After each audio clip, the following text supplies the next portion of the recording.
I'm Peter John Ross, a filmmaker from Columbus, Ohio. Over 10 years ago, this guy started harassing me online and he never stopped fixating on me. I decided to turn it into a documentary. I've been working on Social Media Monster for the past few years. The series of events are unfolding in real time as I've filed criminal charges against the guy, a Civil Stalking Protection Order, and things are just getting crazier. These are just behind-the-scenes updates to let everybody know what's going on with the film. I resisted the idea of doing a documentary about Matthew Berdyck. Every time this guy started harassing me and people saw what he was writing about me in public, Matthew would go into all the Ohio and Columbus filmmaking groups and try to turn people against me, only people I'd worked with for 15 years, as if they're just going to listen to, some random guy on the internet said this. I'm going to ignore everything I've experienced working with this guy and suddenly decide I'm listening to Matthew Berdyck instead. I don't know why he thinks this idea would work, but maybe the intent was more to just, hey, I'm making this Peter John Ross toxic, therefore don't work with them because then you might get roped up with me. So in some ways that's very effective because nobody voluntarily wants to get harassed. So if he can try to make me like a lightning rod for his harassment, he could find a level of success doing that. And anybody who saw it, anybody who talked to me about it was like, well, you're a filmmaker. Why don't you make a documentary about it? And I was like, no way. It didn't want anything to do with that. I didn't want to, in some ways, I just didn't want to validate what he was saying or doing by making a documentary about it. I love movies by Morgan Spurlock and Michael Moore. And at the same time, for myself, and because I studied journalism a bit in both high school and a little bit in college, there's no way I'll ever make a documentary where I'm a part of the story. And what did I end up doing? Making a documentary where I'm a major part of the story. What I set out to do and what actually happened are two radically different things. I never really considered making a documentary about this until St. Joseph, Missouri, in the summer of 2019. I had, sat there in the background and watched several times where Matthew Berdyck got into it with an entire municipality, and never once did I really want to get involved. I know he says I'm secretly the one behind everything all the time, but it really isn't true. I just would sit there and watch these flame wars happen, and I was just in awe that someone would live like this, but I never really participated.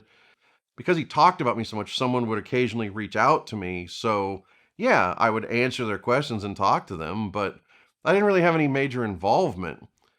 It's more that I fell in love with St. Joseph, Missouri than anything to do with Berdyck as to why I chose to make a documentary. There was such a unique character to the city and the people there that I thought this is actually an interesting story.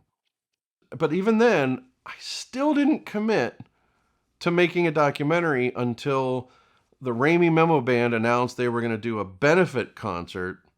That's when I started to notice, and when Berdyck threatened to show up with an assault rifle and gun down the band, that's when I was like, there's just, I don't know. I honestly feel like it was serendipity. It's as if, it's like the muse came down and touched me and told me to go to Missouri. The guy announced he's showing up with an assault rifle, and I believe he's absolutely capable of a mass shooting. That's just my personal opinion. It's not like I came up with this idea on my own. I'm listening to what he said. I would continue to be harassed, and I would become a much, much more dangerous man, wouldn't I? And so you want me to fucking snap? Is that what you want? And I am angry right now because of him, because of his movie, because of the 700 social media accounts. So if I did own an assault rifle right now, would I snap right now and go and use it because of Peter John Ross? If I had an assault rifle in my hand right now, and I'm angry about these 700 social media accounts and this movie, would I snap and go commit a mass shooting right now, Peter? So yeah, I'm thinking he might actually be a mass shooter someday because he said he was a potential mass shooter. Here's this guy saying, I'm a potential mass shooter. Somebody's going to show up with an assault rifle at this concert and gun down the band. What do? I get in my car, load it up with all of the equipment I need, and drive 11 hours to Missouri to film the concert. And then had scheduled interviews the next day. And what was fascinating was we had all these different people. Half of them knew each other, half of them didn't know any of the other people. So I staggered the interviews starting at 9 a.m. all the way to like 8 or 9 p.m. And it was just me. I'm not a cinematographer. I am not a sound guy, but I had to run the camera, run sound, and ask questions at the same time. And what I found most interesting was I had a catharsis. It was the most profound experience I've ever had as a filmmaker because I'd been dealing with Matthew Berdyck for several years at that point. It wasn't until I started talking to other people that have dealt with the exact same thing from the exact same person. And it became like an AA meeting. It became this thing where we were sharing stories between takes and stuff. And it's like, oh my God, you felt like that too? And it was just this all day. And that somebody that's on the next interview was like, I felt the same way. And we just shared. And it was like, to me, it felt like all of his power as an internet troll or even a cyber terrorist, if you will, all that power erodes when we all realize that he's full of shit. He loses all of his power when you get that kind of strength in numbers, when you all realize that you're not alone. And I will never forget that day as long as I live. Suddenly, I'm seeing the possibility of a way of taking that feeling of that day, shooting those interviews, and turning it into a movie. If it never gets seen, if it never makes a nickel, it won't matter much to me. It achieved its goal. It has reached certain people that needed to see it because they were scared, because they were afraid, because they needed to understand what they were dealing with a cyber predator. And when they saw it, they felt better. They felt like they were a part of that group that we were that day filming those interviews. Helping even just one person that was abused by Matthew Berdyck that then got some kind of solace, some kind of peace from watching it.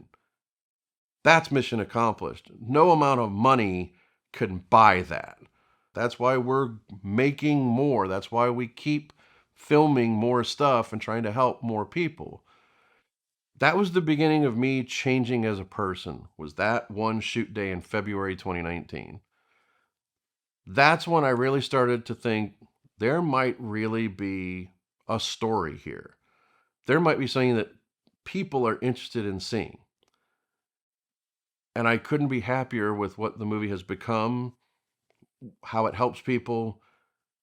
And I just hope that it continues to help people. And I hope that more people get a level of understanding and find some solace in knowing you're not alone when you're being abused by somebody online.